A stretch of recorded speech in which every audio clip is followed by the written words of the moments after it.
As I've said before in this place, it's not enough to be the lucky country. We must be smart as well. And when it comes to our changing climate, smart governance means making decisions now that will allow future generations to cope with climate change in a way that is both sustainable and equitable. And I want to thank the member for Warringah for moving this motion today. For us to pursue that goal means recognising that Australia is on the front line of climate change and integrating climate risk assessment and management into our land use, planning and building processes. We know extreme weather events are now the new normal.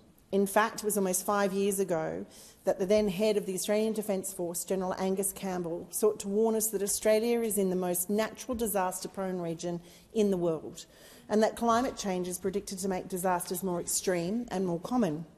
Weather extremes are projected to worsen as the climate warms further, including increasing temperatures, more frequent heat waves, more storm events, less rainfall in many places and increased storm surges in others.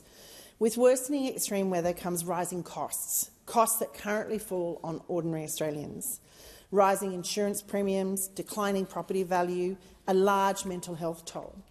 Not only are these costs borne by ordinary households and businesses, they are more likely to fall on regional and rural Australians and lower-income households who are least able to afford them.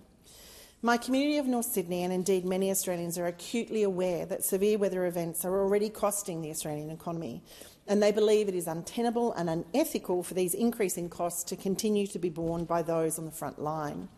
They have long called for strong action to improve the resilience and adaptation of Australian communities, homes and infrastructure.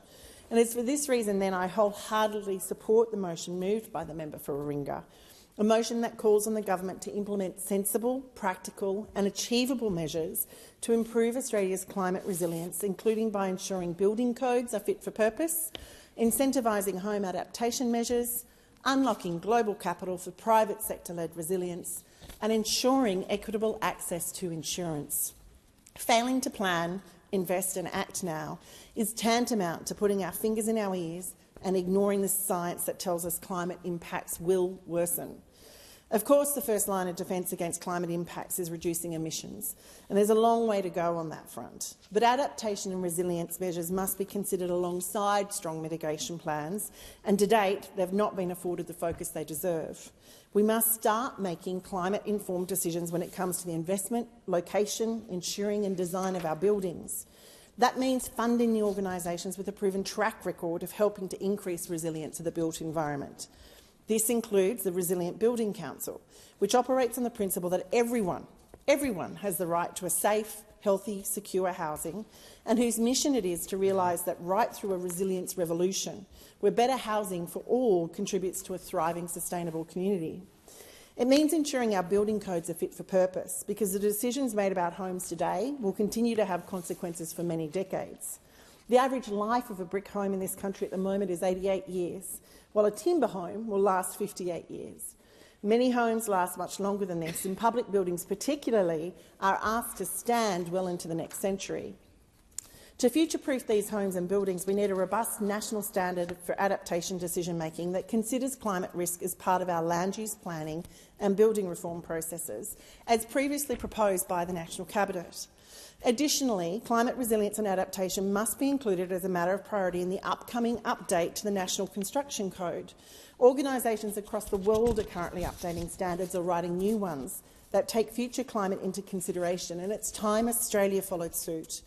Smart governance in a changing climate also means putting adaptation squarely within the remit of the sustainable finance taxonomy to enable cross-border flows of sustainable finance and accelerate the flow of capital into investments that not only support Australia's transition to net zero but also unlock private sector-led resilience and adaptation measures. And importantly, we must ensure equitable access to insurance, financial services and support, so lower-income households and regional Australians in high-risk areas are not left behind. As we've heard, the adaptation measures we take today pay dividends in the future. Every dollar spent on adaptation measures now returns an order of magnitude more in the years ahead, and in direct and indirect benefits. Just last week, experts from government, financial services, property and community gathered at the National Industry Roundtable on land use planning and resilience to say the time is now for action on land use planning and reforms. The informed measures proposed by the member for Warringah would help avoid the impacts of disasters when they occur, and I commend the motion today.